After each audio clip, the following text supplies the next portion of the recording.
साधुतं साधुतं लीलनसहितं कृष्णचैतन्यदेवं श्रीराधा कृष्णपादाशाखान्वितांश्च नमो विष्णुपादाय कृष्णप्रेष्ठाय भूतले श्रीमते भक्तिवेदान्तस्वामिनिति नामिने नमस्ते सारस्वते देवे गौरवानुचारिणे निर्विशेषशून्यादि पाश्चात्यदेशपराधि नमो महावदान्याय कृष्णप्रेमप्रदायते कृष्णाय कृष्णचैतन्य नाम्ने गौरविषये नमः। हे कृष्णकरुणा सिन्धो दीनबन्धो जगत्पते गोपेश गोपिकान्त राधाकान्त नमोऽस्तुते सप्तकाञ्चन गौराङ्गी राधे वृन्दावनेश्वरी सभानुते देवी प्रणमामि वाञ्छाकल्पतरुभ्यश्च कृपासिन्धुभ्यैव च पतितानां पावनेभ्यो वैष्णवेभ्यो नमो नमः। जय श्रीकृष्णचैतन्य प्रभु नित्यानन्द श्री अद्वैतगदाधर श्रीवासादि गौरभक्तवृन्द। हरे कृष्ण कृष्ण कृष्ण हरे हरे हरे राम राम राम हरे हरे।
ಹರೇ ಕೃಷ್ಣ.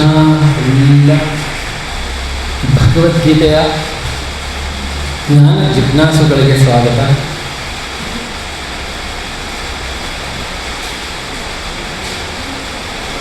ಪ್ರಭುಜಿಯವರು ಸಾರಾಂಶ ಕೊಟ್ಟ ಹಾಗೆ ಕೃಷ್ಣ ಅರ್ಜುನಿಗೆ ಯಾಕೆ ಯುದ್ಧವನ್ನು ಮಾಡಬೇಕು, ಅರ್ಜುನ ಯಾಕೆ ಯುದ್ಧ ಮಾಡಬಾರ್ದು ಅಂತ ಕಾರಣಗಳು ಕೊಟ್ಟಾಗ ಯುದ್ಧವನ್ನು ಏಕೆ ಮಾಡಬೇಕು ಅನ್ನೋದಕ್ಕೆ ಪ್ರತಿಯಾಗಿ ಕೃಷ್ಣ ಹಲವಾರು ಕಾರಣಗಳನ್ನು ಕೊಡ್ತಾನೆ. ಮೊದಲನೇದಾಗಿ ಕೃಷ್ಣ ಹೇಳೋದು, ನೀನು ಯಾವುದಕ್ಕೆ ದುಃಖಿಸ್ತಾ ಇದೆಯಾ ಅಂದರೆ ಯಾವುದು ತಾತ್ಕಾಲಿಕವೋ ಅದರ ಬಗ್ಗೆ ದುಃಖ ಪಡ್ತಾ ಇದೆಯಾ, ಅದಕ್ಕೆ ಅಶೋಚ್ಯಾನ್ ಅನ್ನ ಶೋಚಸ್ತು ತಜ್ಞಾವಾದಾಂಶ್ಚ ಭಾಷಸೆ.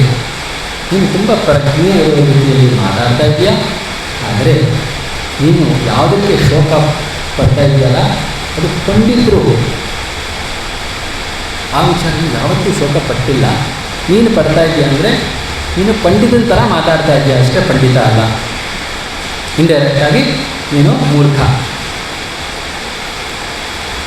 ಯಾಕಂದರೆ ಜ್ಞಾನಿ ಆದವನು ಈ ಥರ ಬಿಹೇವ್ ಮಾಡಲ್ಲ. ಯಾಕೆ ಅದಕ್ಕೆ ಕೃಷ್ಣ ಹೇಳ್ತಾ ಹೋಗ್ತಾನೆ, ನೋಡಪ್ಪ ನೀನು ಒಂದು ಹರಿದೋಗ ಬಟ್ಟೆ ಹರಿದೋದ್ರೆ ಏನು ಮಾಡ್ತೀಯಾ, ಬಟ್ಟೆ ಹರಿದೋಯ್ತು ಅಂತ ಅರ್ಧಾಕ್ ಬಿಟ್ಕೋತೀಯಾ, ಇಲ್ಲ ಹರಿದೋದ ಬಟ್ಟೆಯನ್ನು ಬಿಟ್ಟು ಹೊಸ ಬಟ್ಟೆ ತಗೋತೀಯಾ. ಅದೇ ರೀತಿ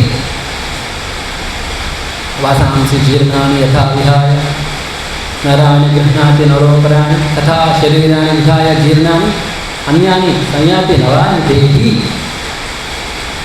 ಹೇಗೆ ಬಟ್ಟೆ ಹರಿದೋಯ್ತು ಅಂದಮೇಲೆ ಹೊಸ ಬಟ್ಟೆ ಹಾಕೋತೀವೋ ಅದೇ ರೀತಿ ಈ ದೇಹ ಬಟ್ಟೆ ಇದ್ದಲ್ಲಿ ಬಟ್ಟೆ ಅವಶ್ಯಕ, ಆದರೆ ಬಟ್ಟೆನೇ ದೇಹ ಅಲ್ಲ. ಅದೇ ರೀತಿ ದೇಹ ಅತ್ಯವಶ್ಯಕ. ಶರೀರ ಮಾಧ್ಯಮ ಖಲು ಧರ್ಮ ಸಾಧನೆ ಮಾಡಬೇಕು ಅಂದರೆ ಶರೀರ ನೋಡ್ಕೋಬೇಕು. ಕೃಷ್ಣ ಇದೇ ಅಧ್ಯಾಯದಲ್ಲಿ ಹೇಳ್ತಾನೆ, ಶರೀರ ಯಾತ್ರಾ ಜೊತೆ ನಮ್ಮ ಇದೇ ಒಂದು ಶ್ಲೋಕ ಸಂಖ್ಯೆಯಲ್ಲಿ ಮುಂದಿನ ಅಧ್ಯಾಯದಲ್ಲಿ ಬರುತ್ತೆ. ಶರೀರ ಯಾತ್ರಾ ಪದ್ಧತಿ. ಇನ್ನು ಶರೀರ ಯಾತ್ರೆಯನ್ನು ಮಾಡಬೇಕಾದ್ರೂ ಸಹಿತ ನೀನು ಕೆಲಸ ಮಾಡಬೇಕು, ಕೆಲಸ ಮಾಡದೆ ಕೂತಿರೋಕ್ಕೆ ಸಾಧ್ಯನೇ ಇಲ್ಲ ಅಂತ ಹೇಳ್ತಾನೆ. ಸೊ ಅಂದರೆ ಅರ್ಥ ಏನಂದರೆ ನಮ್ಮ ಶರೀರ ನೋಡ್ಕೊಳ್ಳೋದು ನಮ್ಮ ಧರ್ಮ, ಚೆನ್ನಾಗಿ ನೋಡ್ಕೋಬೇಕು. ಆದರೆ ಹೇಗೆ ಬಟ್ಟೆಗೂ ಶರೀರಕ್ಕೂ ವ್ಯತ್ಯಾಸ ಇದೆಯೋ ಅದೇ ರೀತಿ ಶರೀರಕ್ಕೂ ಆತ್ಮಕ್ಕೂ ವ್ಯತ್ಯಾಸ ಇದೆ. ನಾವು ಹೇಗೆ ಕೆಲವು ಸರಿ ಬಟ್ಟೆ ಮೇಲೆ ಒಂದು ಕರೆ ಬಿದ್ದರೆ ತುಂಬ ವ್ಯಾಕುಲ ಪಡ್ತೀವಿ, ದುಃಖ ಪಡ್ತೀವಿ. ಆದರೆ ನಮ್ಮ ದೇಹಕ್ಕೇನೂ ಆಗಿರಲ್ಲ, ಬರೀ ಬಟ್ಟೆಗಳು ಕರೆ ಆಗಿರುತ್ತೆ ಅಷ್ಟೇ. ಅದೇ ರೀತಿ ದೇಹಕ್ಕೆ ಏನಾದರೂ ಆದರೆ ತುಂಬ ವ್ಯಾಕುಲ ಪಡ್ತೀವಿ. ಆದರೆ ದೇಹ ನಾವಲ್ಲ, ಆತ್ಮ. ಸೊ ಆತ್ಮ ಅನ್ನುವಂತಹ ಅರಿವು ನಮ್ಮಲ್ಲಿ ಇನ್ನೂ ಮೂಡಿಲ್ಲ, ಮರೆತೋಗಿದ್ದೀವಿ. ಸಾವಿರಾರು ಜನ್ಮಗಳು ಕಳೆದೋಗಿದೆ ಅದನ್ನು ಮರೆತು. ಆದ್ದರಿಂದ ಅದು ಸ್ಮರಣೆಗೆ ಬರೋದಕ್ಕೆ ಸ್ವಲ್ಪ ಟೈಮ್ ತಗೊಳುತ್ತೆ.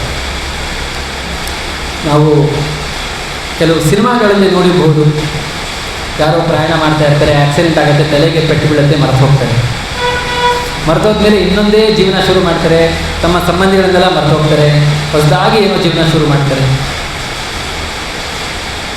ಮತ್ತೆ ಅವ್ರಿಗೆ ಯಾವಾಗ ಮತ್ತೆ ಇನ್ನೊಂದ್ಸರಿ ಏನೋ ಪೆಟ್ಟು ಬಿದ್ದಾಗೋ ಏನೋ ಮತ್ತೆ ಅವ್ರಿಗೆಲ್ಲ ಮರುಕಳಿಸುತ್ತೆ, ಎಲ್ಲ ಹಳೆಯ ನೆನಪೆಲ್ಲ ಮತ್ತೆ ಬರುತ್ತೆ. ನಿಮ್ಮ ಜೀವನದಲ್ಲೂ ಅಷ್ಟೇ ಆಗ್ತಾ ಇರೋದು. ನಾವು ಮಾಯಾದೇವಿಯ ಪೆಟ್ಟು ತಿಂದು ಈಗ ಮಾಯೆಯಲ್ಲಿ ಮುಳುಗಿದ್ದೇವೆ. ಮತ್ತೆ ನಾವು ಕೃಷ್ಣ ಪ್ರಜ್ಞೆಯ ಒಂದು ಭಕ್ತರ ಚಾಟಿ ಏಟು, ಭಗವದ್ಭಕ್ತರು ಕೊಡುವಂತಹ ಶಿಕ್ಷಣ ಇದೆ ನೋಡಿ, ಅದು ಒಂದು ಚಾಟಿ ಏಟಿದ್ದಂಗೆ. ಯಾವುದಕ್ಕೆ? ನಮ್ಮನ್ನು ಎಚ್ಚರಿಸೋಕ್ಕೆ. ಮರೆತುಬಿಟ್ಟಿದ್ದೀವಿ, ಮಾಯೆಯಲ್ಲಿ ಮುಳುಗಿದ್ದೀವಿ. ಅದರಿಂದ ನಮ್ಮನ್ನು ಎಚ್ಚರಿಸೋಕ್ಕೋಸ್ಕರ ಭಕ್ತರು ತಮ್ಮ ಮಾತಿನ ಚಾಟಿ ಏಟಿಂದ ನಮ್ಮನ್ನು ಬಡಿದೆಬ್ಬಿಸ್ತಾರೆ, ನಮ್ಮ ಪ್ರಜ್ಞೆಯನ್ನು ಬಡಿದೆಬ್ಬಿಸ್ತಾರೆ. ಅದನ್ನೇ ಕೃಷ್ಣ ಗೀತೆಯಲ್ಲಿ ಅರ್ಜುನನಿಗೆ ಮಾಡ್ತಾ ಇರೋದು. ಅರ್ಜುನ ಆತ್ಮಜ್ಞಾನಿ ಅಲ್ವಾ? ಹೌದು, ಆತ್ಮಜ್ಞಾನಿನೇ. ಆದರೆ ಆ ಒಂದು ಸನ್ನಿವೇಶ, ಆ ಅತ್ಯಂತ ಏನಂತಾರೆ ಎಕ್ಸ್ಟ್ರೀಮ್ ಸನ್ನಿವೇಶ ಅವನಿಗೆ ತಾತ್ಕಾಲಿಕವಾಗಿ ಏನಂತಾರೆ ಪ್ರಾಪಂಚಿಕವಾದಂತಹ ಪ್ರಜ್ಞೆ ಜಾಗೃತವಾಗೋಗಿತ್ತು ಅಷ್ಟೇ.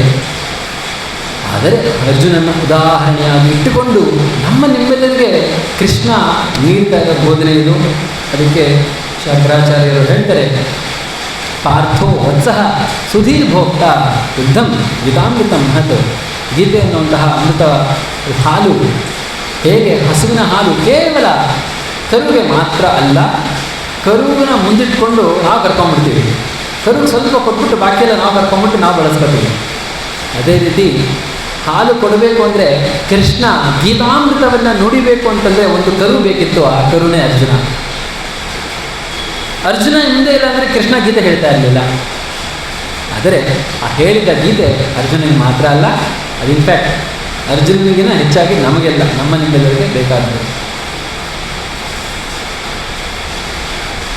ಸೊ ಈ ರೀತಿಯಾಗಿ ಆತ್ಮಜ್ಞಾನವನ್ನು ತುಂಬುತ್ತಾನೆ.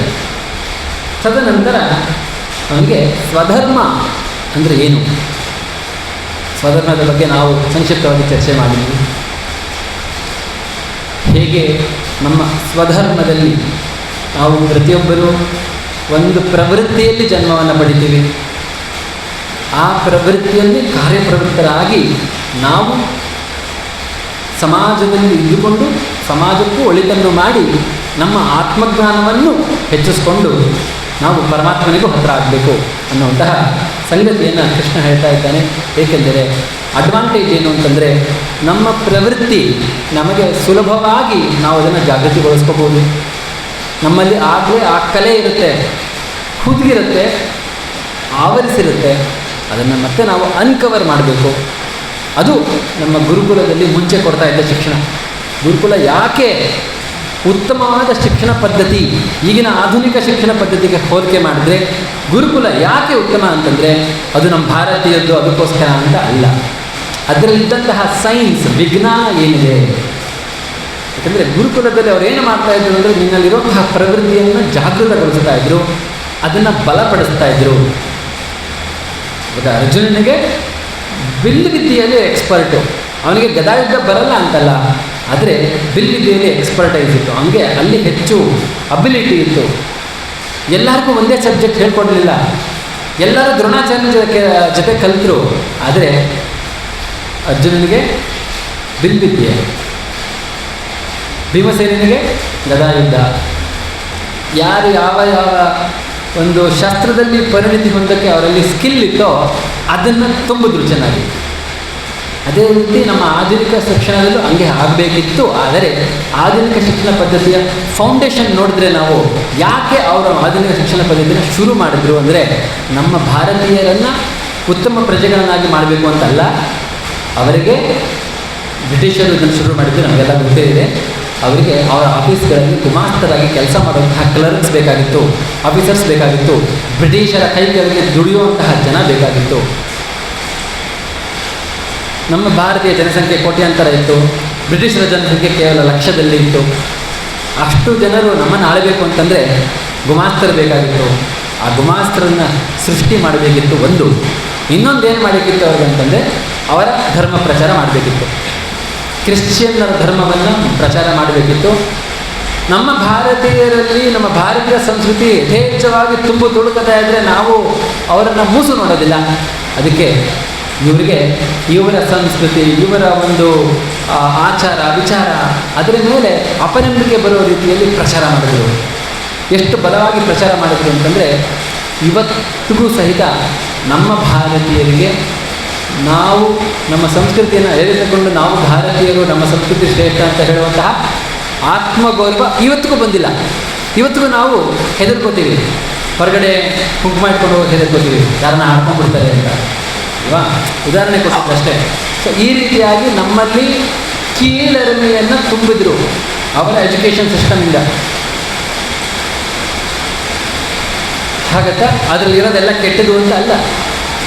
ಅವರು ಉತ್ತಮವಾದಂತಹ ಸೈನ್ಸ್ ಆಗಿರ್ಬೋದು, ಮ್ಯಾಥ್ಸ್ ಆಗಿರ್ಬೋದು, ತುಂಬ ಆವಿಷ್ಕಾರಗಳನ್ನು ಮಾಡಿದ್ದಾರೆ. ನಾವು ಅದನ್ನು ತಿರಸ್ಕಾರ ಮಾಡೋದಲ್ಲ. ನಾವು ಹೇಳ್ತಾ ಇರೋದು ಯಾವುದೋ ತಪ್ಪು ಅಂತಂದರೆ, ಎಲ್ಲರನ್ನು ಒಂದೇ ತಕ್ಕಡಿಯಲ್ಲಿ ತೂಗೋದು ತಪ್ಪು. ನೀನು ಎಲ್ಲ ಸಬ್ಜೆಕ್ಟಲ್ಲೂ ಒಳ್ಳೆ ಸ್ಕೋರ್ ಮಾಡಿದ್ರೆ ಮಾತ್ರ ನೀವು ಒಳ್ಳೆ ಪರ್ಸೆಂಟೇಜು, ಅವಾಗ ಮಾತ್ರ ನಿಮ್ಮ ಭವಿಷ್ಯ ಚೆನ್ನಾಗಿರುತ್ತೆ ಅಂತ ಏನು ನಾವು ಮಕ್ಕಳಿಗೆ ಹೇಳ್ತೀವಿ ನೋಡಿ, ಅದು ತಪ್ಪು. ಅದರ ಅವಶ್ಯಕತೆ ಇಲ್ಲ. ಪ್ರತಿಯೊಬ್ಬರಿಗೂ ಅವರೇ ಆದ ಸ್ಕಿಲ್ ಸೆಟ್ ಇರುತ್ತೆ, ಅದನ್ನು ಉತ್ತೇಜನ ಕೊಡೋಣ ಅಲ್ವಾ. ಸೊ ಆ ರೀತಿಯಾಗಿ ಸ್ವಧರ್ಮದಲ್ಲಿ ನೆಲೆ ನಿಂತಾಗ ಎರಡು ಅಡ್ವಾಂಟೇಜ್. ಒಂದು, ಸುಲಭವಾಗಿ ನೆಲೆ ನಿಲ್ಬೋದು. ನನ್ನ ಸ್ವಧರ್ಮವನ್ನು ಚೆನ್ನಾಗಿ ಪಾಲನೆ ಮಾಡೋಕ್ಕೆ ಸುಲಭ ನನಗೆ. ಮತ್ತು ನನ್ನ ಕರಕುಶಲತೆ, ನನ್ನ ಎಕ್ಸ್ಪರ್ಟೈಸ್ ಇರುತ್ತೆ ನಾನು ಮಾಡೋ ಕೆಲಸದಲ್ಲಿ. ಯಾವುದೇ ಕೆಲಸದಲ್ಲಿ ಎಕ್ಸ್ಪರ್ಟೈಸ್ ಇದ್ದರೆ ಮಾತ್ರ ಅದಕ್ಕೆ ಬೆಲೆ. ಎಕ್ಸ್ಪರ್ಟೈಸ್ ಇಲ್ಲ ಅಂದರೆ ಕೆಲಸನ ನಾವು ಹೆಂಗೋ ಬೇಜವಾಬ್ದಾರಿಯಿಂದ ಬೇಕಾಬಿಟ್ಟಿ ಮಾಡಿದರೆ ಅದರಿಂದ ನಮಗೂ ತೃಪ್ತಿ ಆಗಲ್ಲ, ಕೆಲಸನೂ ಚೆನ್ನಾಗಾಗಲ್ಲ, ನಮಗೆ ಅದರಿಂದ ಬರುವಂತಹ ರಿಟರ್ನ್ಸ್ ಚೆನ್ನಾಗಿರಲ್ಲ. ಸೊ ಆದ್ದರಿಂದ ಕೃಷ್ಣ ತುಂಬ ಪ್ರಾಗ್ಮ್ಯಾಟಿಕ್ ಅಂತ ಹೇಳ್ತೀವಿ ಇಂಗ್ಲೀಷಲ್ಲಿ.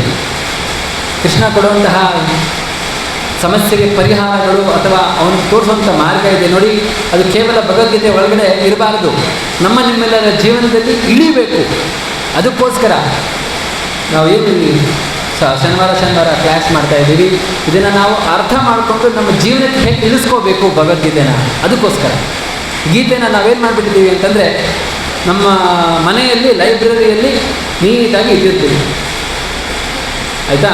ವರ್ಷಕ್ಕೊಂದ್ಸರಿ ಸರಸ್ವತಿ ಪೂಜೆ ದಿನ ಪೂಜೆ ಮಾಡ್ತೀವಿ. ಆ ಥರ ಮಾಡಿಬಿಟ್ಟಿದ್ದೀವಿ ಭಾರತೀಯರು ಅಲ್ಲ. ತೆಗೆದು ಓದಬೇಕು, ಬರೀ ನಾವಲ್ಲ ಮಕ್ಕಳಿಗೆ ಓದಿಸ್ಬೇಕು. ಯಾಕಂದರೆ ಇದನ್ನು ಲೈಫ್ ಸ್ಕಿಲ್, ಗೀತೆ ಅನ್ನೋದು ಲೈಫ್ ಸ್ಕಿಲ್. ಕೇವಲ ವಯಸ್ಸಾದವರು ರಿಟೈರ್ ಆದವರು ಓದಕ್ಕಲ್ಲ. ಓದಿ, ವಯಸ್ಸಾದವರು ರಿಟೈರ್ ಆದವರು ಓದ್ಬಿಟ್ಟು ನಿಮ್ಮ ಮೊಮ್ಮಕ್ಕಳಿಗೆ ಹೇಳ್ಕೊಡಿ. ನೀವು ಕಲಿಬಾರ್ದು ಅಂತಲ್ಲ, ಆದರೆ ಇನ್ನೂ ಜೀವನದ ಹಾದಿ ಮುಂದೆ ತುಂಬ ಇರುವಂತಹ ಯುವಕರು, ಬಾಲಕರು ಅವರು ಕಲಿತರೆ ಜೀವನ ತುಂಬ ಚೆನ್ನಾಗಿ ಅವರು ರೂಪಿಸ್ಕೋಬೋದು ಅಲ್ವಾ. ನಾವು ಚೆನ್ನಾಗಿ ಕಲಿತು ನಮ್ಮ ಮಕ್ಕಳು ಮೊಮ್ಮಕ್ಕಳಿಗೆ ಇದೇ ಜ್ಞಾನವನ್ನು ಅವ್ರಿಗೆ ಅರ್ಥ ಆಗೋ ಭಾಷೆಯಲ್ಲಿ, ನಾವು ನೀವು ಅರ್ಥ ಮಾಡ್ಕೊಳ್ಳೋ ಭಾಷೆ ಮಕ್ಕಳಿಗೆ ಅರ್ಥ ಆಗದೆ ಇರ್ಬೋದು, ಅವ್ರಿಗೆ ಅರ್ಥ ಆಗೋ ರೀತಿಯಲ್ಲಿ, ಅರ್ಥ ಆಗೋ ಭಾಷೆಯಲ್ಲಿ ಇದೇ ಗೀತೆಯನ್ನು ನಾವು ಅವ್ರಿಗೆ ತಿಳಿಸ್ಕೊಡ್ಬೇಕು ಆಯಿತಾ.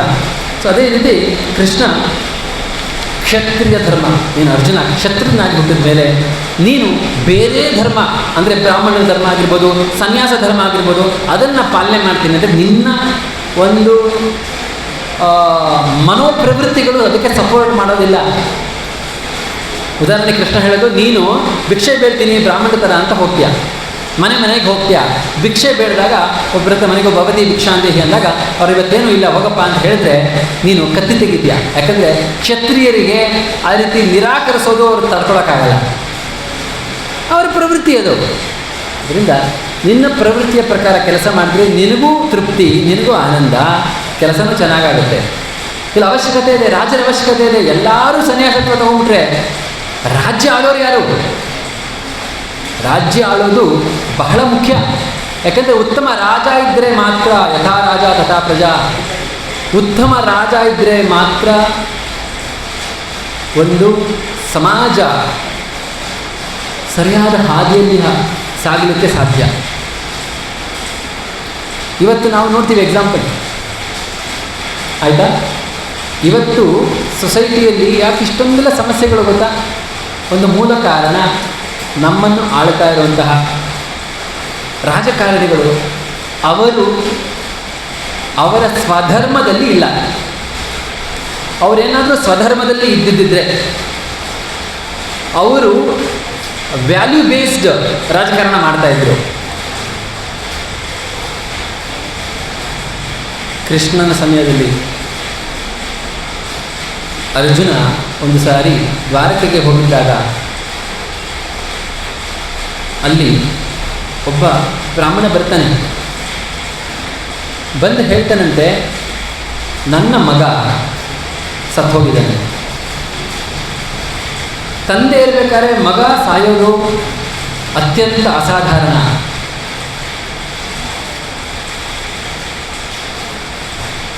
ಹೇಗಾಯಿತು? ಅದಕ್ಕೆ ರಾಜೇಂದ್ರ ಬಂದಿದ್ದಾನೆ, ಇದಂಗಾಯಿತು, ಆಗಬಾರ್ದಾಗಿತ್ತಿದು ಅಂತ. ಅವಾಗ ಕೃಷ್ಣ ಮತ್ತು ಅರ್ಜುನ ಯಮಲೋಕಕ್ಕೆ ಪ್ರಯಾಣ ಮಾಡಿ, ಅದೆಲ್ಲ ದೊಡ್ಡ ಕಥೆ ಇದೆ, ಅದನ್ನೀಗ ಹೇಳೋದಿಲ್ಲ. ಇಲ್ಲಿ ಏನು ಎಕ್ಸಾಂಪಲ್ ಕೊಡ್ತಾ ಇದ್ದೀನಿ ಅಂದರೆ, ಒಬ್ಬ ರಾಜ ಚೆನ್ನಾಗಿದ್ದರೆ ಸಮಾಜದಲ್ಲಿ ಯಾವುದೇ ಸಮಸ್ಯೆ ಇರಲ್ವಂತೆ. ರಾಮ ರಾಜ್ಯ ಅಂತ ಯಾಕೆ ಕರಿತೀವಿ ಅಂದರೆ, ರಾಮ ರಾಜ್ಯ ಆಳ್ತಾ ಇದ್ದ, ಅದಕ್ಕೋಸ್ಕರ. ಯುಧಿಷ್ಠಿರ ಧರ್ಮ ರಾಜ ಆಳಬೇಕಾದ್ರೆ ಎಷ್ಟು ಸುಭಿಕ್ಷತೆ ಇದೆಯೋ ಅಂತಂದರೆ, ನೀವು ಮನೆಗೆ ಬಾಗಿಲು ಹಾಕದೇ ಬೇಕಾಗಿಲ್ಲ, ಕಳ್ಳರೇ ಇರಲಿಲ್ಲ, ಎಲ್ಲರೂ ಸುಭಿಕ್ಷರಾಗಿದ್ದರು, ಎಲ್ಲರೂ ಆನಂದದಿಂದ ಇದ್ದರು.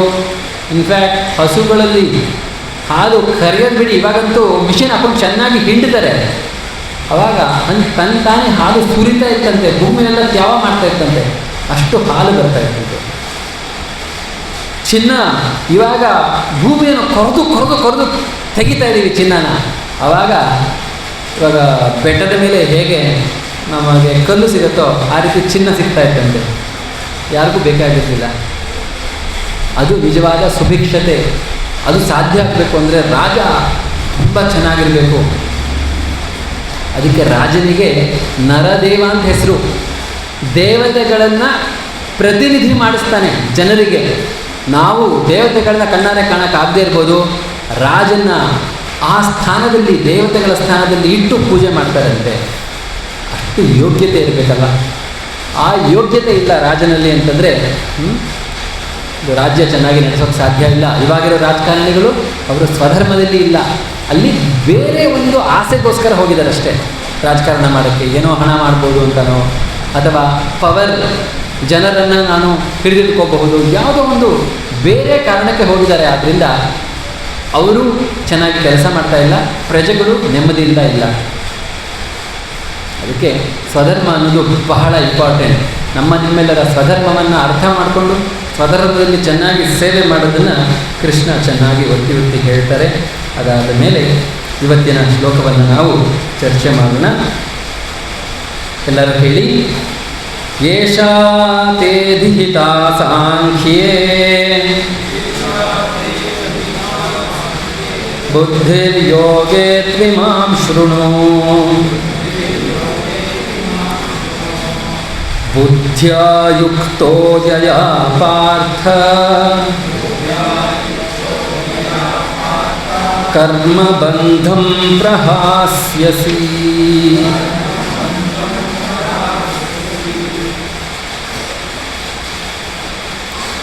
ಸೊ ಈ ಶ್ಲೋಕಕ್ಕೆ ಮುಂಚೆ ಹಿಂದಿನ ಶ್ಲೋಕವನ್ನು ನಾನು ನೋಡ್ತಾ ಇದ್ದೆ. ಅಲ್ಲಿ ಹೇಳ್ತಾ ಇದ್ದಾರೆ, ಸುಖೇ ದುಃಖೇ ಸಮಯ ಕೃತ್ವ ಲಾಭ ಲಾಭೋ ಜಯ ಜಯೋ ತಥೋ ಯುದ್ಧಾಯ ಯುಜ್ಯಸ್ವ ನೈವಂ ಪಾಪಂ ಅವಾಪ್ಸ್ಯಸಿ. ತುಂಬ ಸೂಕ್ತವಾದಂತಹ ಶ್ಲೋಕ.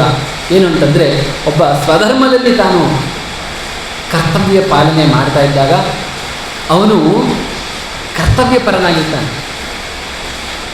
ಆ ಕರ್ತವ್ಯವನ್ನು ಮಾಡೋದ್ರಿಂದ ಬರುವಂತಹ ಫಲಾಪೇಕ್ಷೆಯ ಪರ ಇರೋದಿಲ್ಲ.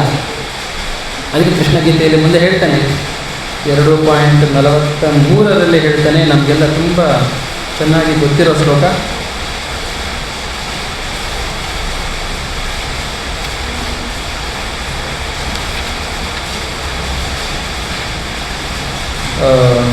ಕರ್ಮಣ್ಯವಾಧಿಕಾರಸ್ಥೆ ಅಂತ ಬರುತ್ತೆ ಮುಂದೆ, ಆಮೇಲೆ ಹೋಗೋಣ ಅದಕ್ಕೆ.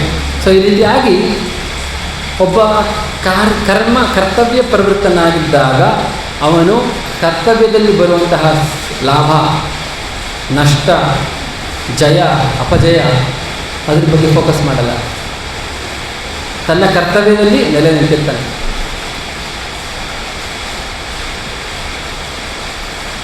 ಸೊ ಆದ್ದರಿಂದ ಕೃಷ್ಣ ಹೇಳ್ತಾ ಇರೋದು, ಆ ಒಂದು ಆ್ಯಟಿಟ್ಯೂಡಲ್ಲಿ ನೀನು ಕರ್ತವ್ಯ ಪ್ರವೃತ್ತರಾದರೆ ಏನು ನಿನಗೆ ಲಾಭ ಅಂತಂದರೆ, ನೈವಂ ಪಾಪಂ ಅವಾಪ್ಯಸಿ. ನೀನು ಮಾಡೋ ಕೆಲಸದಿಂದ ಯಾವುದೇ ಪಾಪಗಳು ಬಂದು ನಿನಗದು ತಟ್ಟೋದಿಲ್ಲ. ಯಾಕಂದರೆ ನೀನು ಸ್ವಧರ್ಮದಲ್ಲಿ ನೆಲೆ ನಿಂತು ಆ ಕರ್ತವ್ಯವನ್ನು ಕರ್ತವ್ಯ ಬುದ್ಧಿಯಿಂದ ಯಾವುದೇ ಪ್ರತಿಫಲ ಅಪೇಕ್ಷೆ ಇಲ್ಲದೆ ಲೋಕ ಕಲ್ಯಾಣಕ್ಕೋಸ್ಕರ ಕರ್ತವ್ಯಪರನಾಗಿದ್ದಾಗ ನೀನು ಯಾವುದೇ ಪಾಪವನ್ನು ಮಾಡೋದಿಲ್ಲ ಕೃಷ್ಣ ಹೇಳ್ತಾ ಇದ್ದಾನೆ. ತದನಂತರ ಇವತ್ತಿನ ಶ್ಲೋಕದ ಚರ್ಚೆಯನ್ನು ನಾವು ಮಾಡೋಣ. ಕೃಷ್ಣ ಹೇಳ್ತಾನೆ, ಇಲ್ಲಿವರೆಗೂ ನಾನು ನಿನಗೆ ಸಾಂಖ್ಯ, ಓಕೆ, ಸಾಂಖ್ಯ ಅಂತಂದರೆ ಸಂಖ್ಯೆ ಅಂದರೆ ಎಣಿಸೋದು, ಅಂದರೆ ಬಿಡಿಸಿ ಬಿಡಿಸಿ ಎಣಿಸೋದು. ಏನನ್ನು ಬಿಡಿಸಿ ಬಿಡಿಸಿ ಎಣಿಸೋದು ಅಂತಂದರೆ, ಈ ಜಗತ್ತಿನಲ್ಲಿ ಎಷ್ಟು ಪದಾರ್ಥಗಳಿದೆ, ಎಷ್ಟು ಎಲಿಮೆಂಟ್ಸ್ ಇದೆ, ಅದನ್ನು ಬಿಡಿಸಿ ಬಿಡಿಸಿ ಎಣಿಸ್ತೀವಿ. ಅಂದರೆ ಪಂಚೇಂದ್ರಿಯಗಳು, ಪಂಚಕರ್ಮೇಂದ್ರಿಯಗಳು, ಪಂಚಭೂತಗಳು, ಸೊ ಇಂದ್ರಿಯಾಗಿ ಒಟ್ಟು ಮತ್ತು ಬುದ್ಧಿ ಮನಸ್ಸು ಅಹಂಕಾರ ಒಟ್ಟು ಎಲ್ಲ ಸೇರಿಸಿ ನಿಮಗೆ 24 ಅಂಶಗಳು ಪದಾರ್ಥಗಳು ಈ ಜಗತ್ತಿನಲ್ಲಿ ಇದೆ. ಎಲ್ಲವನ್ನು ನಾನು ಐಡೆಂಟಿಫೈ ಮಾಡಬಲ್ಲೆ ಅಲ್ವಾ? ಇಂದ್ರಿಯಗಳು ಐಡೆಂಟಿಫೈ ಮಾಡಬಲ್ಲೆ, ಪಂಚಭೂತ ಐಡೆಂಟಿಫೈ ಮಾಡ್ತೀನಿ, ಬುದ್ಧಿ ಏನು ಅಂತ ಐಡೆಂಟಿಫೈ ಮಾಡ್ತೀನಿ, ಎಲ್ಲ ಮಾಡ್ತೀನಿ. ಏನು ಅರ್ಥ ಆಗುತ್ತೆ ಅಂತಂದರೆ, ಇದು ಯಾವುದು ನಾನಲ್ಲ ಅನ್ನೋದು ಅರ್ಥ ಆಗುತ್ತೆ. ಅಂದರೆ ನಾನು ಅಥವಾ ಆತ್ಮ ಅನ್ನೋದು ಇದೆಲ್ಲಕ್ಕಿಂತ ವಿಭಿನ್ನ. ಸೊ ಆ ರೀತಿಯಾಗಿ ಮೊದಲು ಕೃಷ್ಣ ತಿಳಿಸ್ಕೊಡ್ತಾನೆ ಆತ್ಮ ಅಂದ್ರೇನು. ಆತ್ಮಜ್ಞಾನವನ್ನು ಸಾಂಖ್ಯಯೋಗದ ಮೂಲಕ,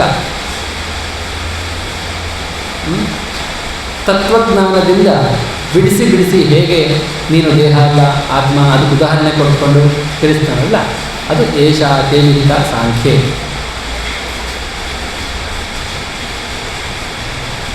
ಇಲ್ಲಿವರೆಗೆ ನಾನು ನಿನಗೆ ಸಾಂಖ್ಯಯೋಗದ ಆತ್ಮವಿಶ್ಲೇಷಣೆಯ ಮೂಲಕ ಜ್ಞಾನವನ್ನು ವಿವರಿಸಿದ್ದೇನೆ. ಇವಾಗ ನಿನಗೇನು ಹೇಳ್ಕೊಡ್ತೀನಿ ಅಂತಂದರೆ, ಫಲಾಪೇಕ್ಷೆ ಮಾಡದಂತಹ ಕರ್ಮಯೋಗ ಅಥವಾ ಬುದ್ಧಿಯೋಗದ ಬಗ್ಗೆ ಹೇಳ್ತೀನಿ. ಏಷಾ ತೇವಿಹಿತ ಸಾಂಖ್ಯೆ ಅದಾಯಿತು. ಈಗ ಬುದ್ಧಿಯೋಗೆ ತು ಇಮಾಂ ಶೃಣು. ಇವಾಗ ಬುದ್ಧಿಯೋಗವನ್ನು ತಿಳಿಸ್ಕೊಡ್ತೀನಿ. ಏನಾದರ ಲಾಭ ಅಂತಂದರೆ, ಬುದ್ಧಿಯಿಂದ ನೀನು ಕರ್ಮವನ್ನು ಮಾಡಿದಾಗ ಕರ್ಮದಿಂದ ಬರುವಂತಹ ಯಾವುದೇ ಬಂಧನ ನಿನಗಾಗೋದಿಲ್ಲ. ಬುದ್ಧಿಯ ಯುಕ್ತೋ ಯಯ ಪಾರ್ಥ. ಬುದ್ಧಿಯಿಂದ ನೀನು ಯಾವಾಗ ಕರ್ಮವನ್ನು ಮಾಡ್ತೀಯ, ಕರ್ಮಬಂಧಂ ಪ್ರಹಾಸ್ಯಸಿ. ಕರ್ಮದ ಬಂಧನ ಅಂದರೆ ಏನು ಅಂದರೆ, ಕರ್ಮದ ಪ್ರತಿಫಲದ ಬಂಧನ. ಯಾವುದೋ ಒಂದು ಕೆಲಸ ಮಾಡ್ತೀಯ, ಯಾವುದೋ ಒಂದು ಉದಾಹರಣೆಗೆ ನಾವು ಹೋಗ್ಬಿಟ್ಟು ಯಾರಿಗೋ ದಾನವನ್ನು ಮಾಡ್ತೀವಿ, ಅನ್ನದಾನ ಮಾಡ್ತೀವಿ, ಚೆನ್ನಾಗಿ ಅವರು ಊಟ ಮಾಡಲಿ ಅಂತ ಅಲ್ವಾ? ಅದು ಒಳ್ಳೆಯದ ಕೆಟ್ಟದ ಅನ್ನೋ ಪ್ರಶ್ನೆ ಬರುತ್ತೆ. ಖಂಡಿತವಾಗ್ಲೂ ಕೆಟ್ಟದಲ್ಲ, ಒಳ್ಳೆಯದು, ಪುಣ್ಯಕರ್ಮ. ಆದರೆ ನಾವು ನಮ್ಮ ಮನಸ್ಸಿನಲ್ಲಿ ಪುಣ್ಯವನ್ನು ಸಂಪಾದನೆ ಮಾಡಬೇಕು ಅಂತ ಕರ್ಮ ಮಾಡಿದ್ರೆ ನಮಗೆ ಆ ಪುಣ್ಯ ಫಲ ಬಂದು ನಮ್ಮನ್ನು ತಟ್ಟುತ್ತೆ. ಅದು ಒಳ್ಳೆಯದ ಕೆಟ್ಟದ ಅನ್ನೋ ಆಲೋಚನೆ ಮಾಡೋಣ. ಪುಣ್ಯ ಬಂದರೆ ಏನು ಸಮಸ್ಯೆ ಅಂತಂದರೆ ಆ ಪುಣ್ಯವನ್ನು ನಾವು ಅನುಭವಿಸ್ಬೇಕು. ಹೇಗೆ ಪಾಪವನ್ನು ಅನುಭವಿಸ್ಬೇಕೋ ಹಾಗೆ ಪುಣ್ಯವನ್ನು ಅನುಭವಿಸ್ಬೇಕು. ತುಂಬ ಪುಣ್ಯ ಮಾಡಿದ್ರೆ ಸ್ವರ್ಗಲೋಕಕ್ಕೆ ಹೋಗಿ ಆ ಪುಣ್ಯ ಕ್ಷಯ ಆಗೋ ತನಕ ಸ್ವರ್ಗಲೋಕದಲ್ಲಿ ವಾಸ ಮಾಡಬೇಕು. ಹೌದು, ತಪ್ಪೇನು, ಚೆನ್ನಾಗಿರುತ್ತಲ್ಲ. ಉದಾಹರಣೆಗೆ ವೆಕೇಷನ್ಗೆ ನಾವು ಬೇರೆ ಬೇರೆ ದೇಶಕ್ಕೆ ಹೋಗಿ ಸುತ್ತೀವಲ್ಲ, ಚೆನ್ನಾಗಿರುತ್ತಲ್ವ.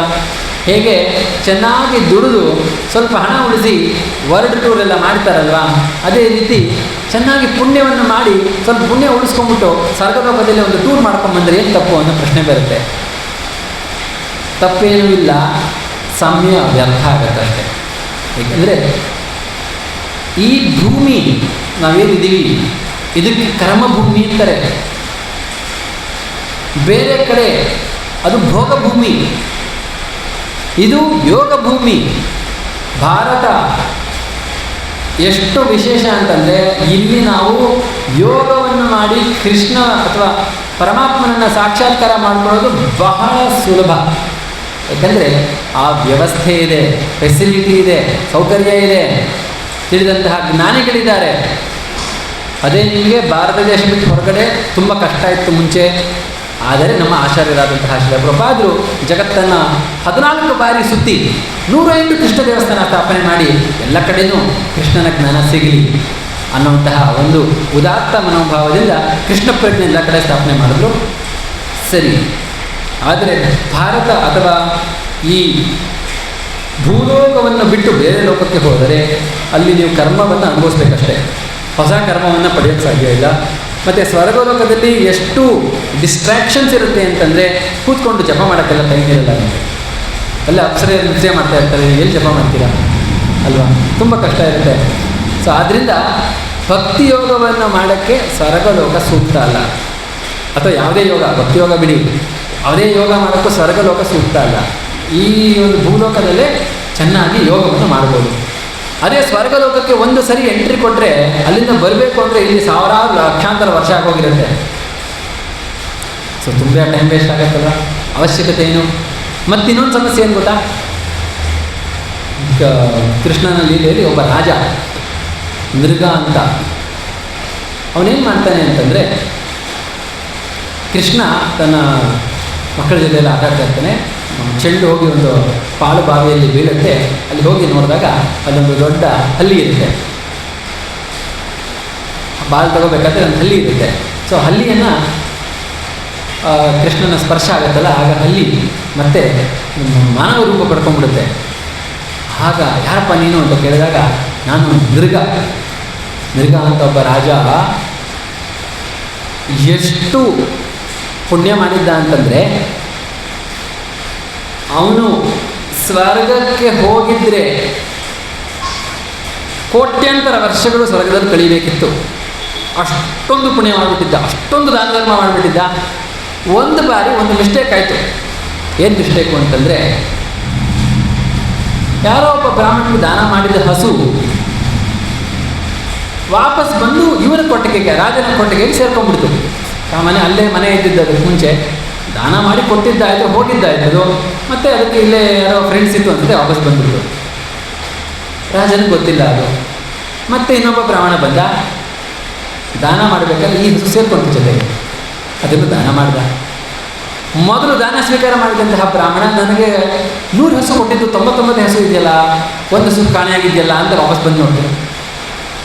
ಓ, ನನಗೆ ಗೊತ್ತಿರಲಿಲ್ಲ, ಅದು ಇನ್ನೊಬ್ಬ ಬ್ರಾಹ್ಮಣಿಗೆ ಹೋಗ್ತದೆ. ಯಾವಾಗ ಅವನು ನನಗೆ ದಾನ ಕೊಟ್ಟಿದ್ದು ನನ್ನದು, ನೀನು ಹೇಗೆ ಇನ್ನೊಬ್ಬ ಕೊಡೋಕ್ಕೆ ಸಾಧ್ಯ?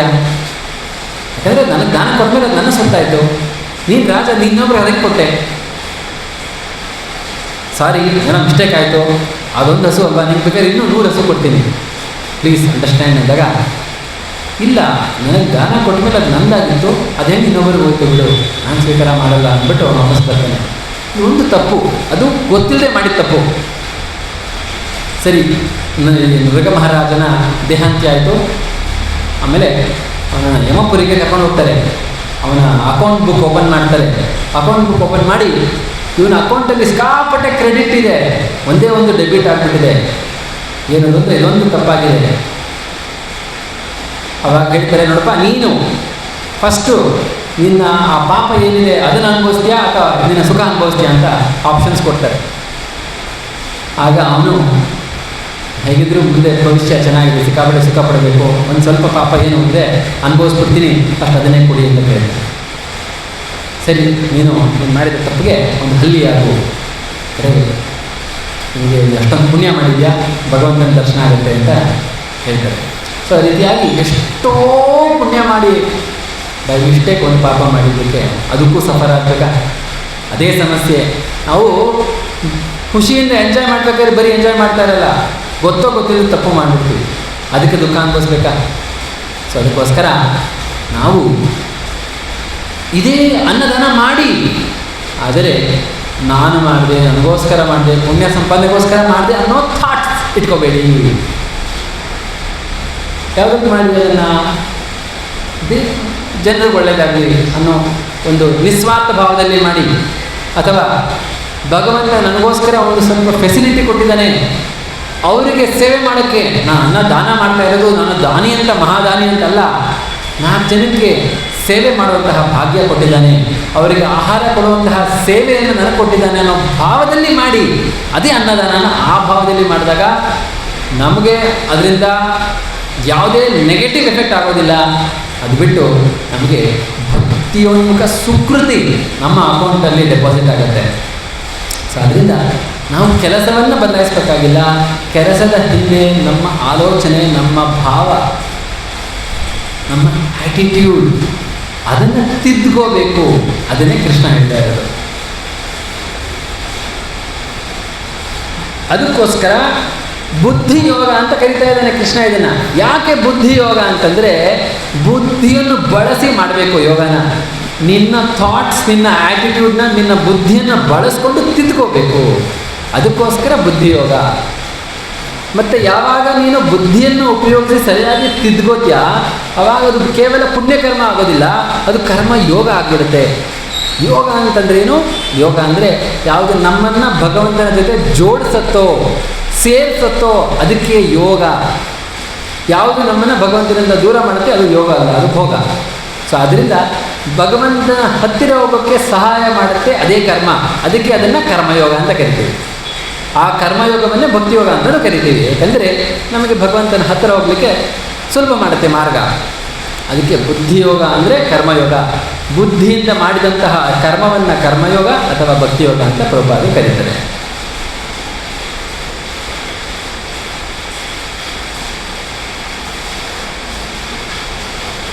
ಸೊ ಪ್ರಭುಪಾದರು ಹೇಳ್ತಾ ಇದ್ದಾರೆ ಭಾವಾರ್ಥದಲ್ಲಿ, ಅರ್ಜುನ ತಾನೇನು ವಾದಗಳನ್ನು ಮಂಡಿಸಿದ್ದಾನೆ. ಯಾವ ವಾದಗಳು ಅಂತಂದರೆ, ನನಗೆ ರಾಜ್ಯ ಬೇಡ, ನನಗೆ ನೆಮ್ಮದಿ ಸಾಕು, ಅದೆಲ್ಲ ಅರ್ಜುನನ ಒಂದು ಆಲೋಚನೆ ಸ್ವಾರ್ಥಪರವಾಗಿದೆ ಅಲ್ವಾ. ಅವನ ನೆಮ್ಮದಿಗೋಸ್ಕರ ಸಮಾಜಕ್ಕೆ ಏನು ಒಳಿತಾಗಿದೆಯೋ ಅದನ್ನು ಮಾಡ್ತಾ ಇಲ್ಲ. ಯಾಕಂದರೆ ಅರ್ಜುನನ ಫೋಕಸ್ ಏನು? ನಾನು ನೆಮ್ಮದಿಯಿಂದ ಇರಬೇಕು, ನಾನು ತೃಪ್ತಿಯಿಂದ ಇರಬೇಕು, ನನ್ನ ನೆಂಟರಿನತೆ ಇರಬೇಕು. ಅವನ ಫೋಕಸ್ ಬರೀ ನಾನು. ಆದರೆ ಕೃಷ್ಣ ಹೇಳೋದು, ನಿನ್ನ ಫೋಕಸ್ ನೀನು ಇರಬಾರ್ದು. ನಿನ್ನ ಫೋಕಸ್ ಯಾವುದು ಸಮಾಜಕ್ಕೆ ಒಳ್ಳೆಯದೋ ಅಥವಾ ಯಾವುದು ಧರ್ಮವೋ ಅದನ್ನು ಮಾಡಬೇಕು. ಸೊ ಈ ರೀತಿಯಾಗಿ ಅರ್ಜುನನ ಥಾಟ್ಸ್, ಅರ್ಜುನನ ಆಲೋಚನೆಗಳು ಸ್ವಾರ್ಥಪರವಾಗಿದ್ದನ್ನು ಕೃಷ್ಣ ಬುದ್ಧಿವಂತಿಕೆಯಿಂದ ಅದನ್ನು ಚೇಂಜ್ ಮಾಡ್ತಾನೆ. ಅದಕ್ಕೆ ಇದನ್ನು ಬುದ್ಧಿ ಯೋಗ. ಆ ಬುದ್ಧಿಯನ್ನು ಬಳಸಿ ನಾವು ತಿದ್ಕೋತೀವಲ್ಲ, ನಮ್ಮ ಆಲೋಚನೆಗಳನ್ನು ತಿದ್ದುಕೊಂಡು ಸರಿಯಾದ ಭಾವನೆಯಿಂದ ಒಂದು ಸೇವೆಯನ್ನು ಅಥವಾ ಕರ್ಮವನ್ನು ನಾವು ಮಾಡಿದಾಗ ಅದು ಬುದ್ಧಿ ಯೋಗ ಆಗುತ್ತೆ, ಕರ್ಮ ಯೋಗ ಆಗುತ್ತೆ. ಯಾಕೆಂದರೆ ನಾವು ಮಾಡ್ತಾ ಇರೋ ಅದೇ ಕೆಲಸ ನಮ್ಮನ್ನು ಭಗವಂತನ ಜೊತೆ ಸೇರಿಸುತ್ತೆ. ಅಂದರೆ ಭಗವಂತನ ಹತ್ತಿರ ಹೋಗಲು ಅನುಭವ ಮಾಡಿಕೊಡುತ್ತೆ.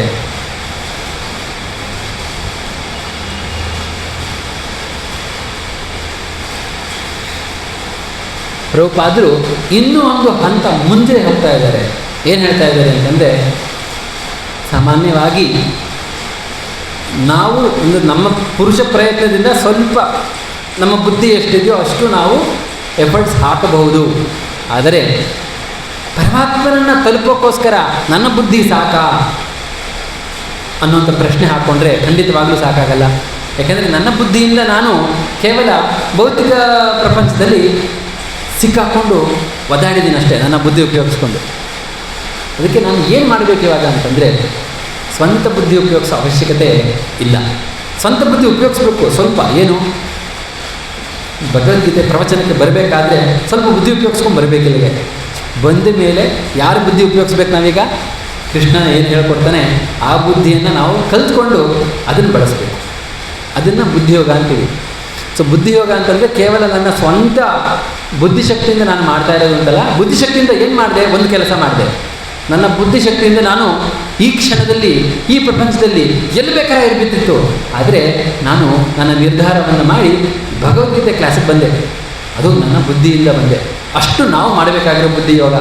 ಬಾಕಿ ಇನ್ನೂ ಭಕ್ತಿಯಲ್ಲಿ ಮುಂದುವರಿಬೇಕು ಅಂದರೆ ನಮ್ಮ ಸ್ವಂತ ಬುದ್ಧಿ ಅಷ್ಟು ಇನ್ನೂ ಪಕ್ವ ಆಗಿಲ್ಲ.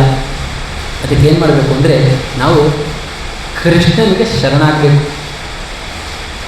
ಅದಕ್ಕೆ ನಮ್ಮ ಒಬ್ಬರು ಭಕ್ತರು ಅವರೊಂದು ತುಂಬ ಇಂಗ್ಲೀಷಲ್ಲಿ ಹೇಳ್ತಾರೆ. ಏನಂತ ಹೇಳ್ತಾರೆ ಅಂದರೆ, when you come to Krishna consciousness,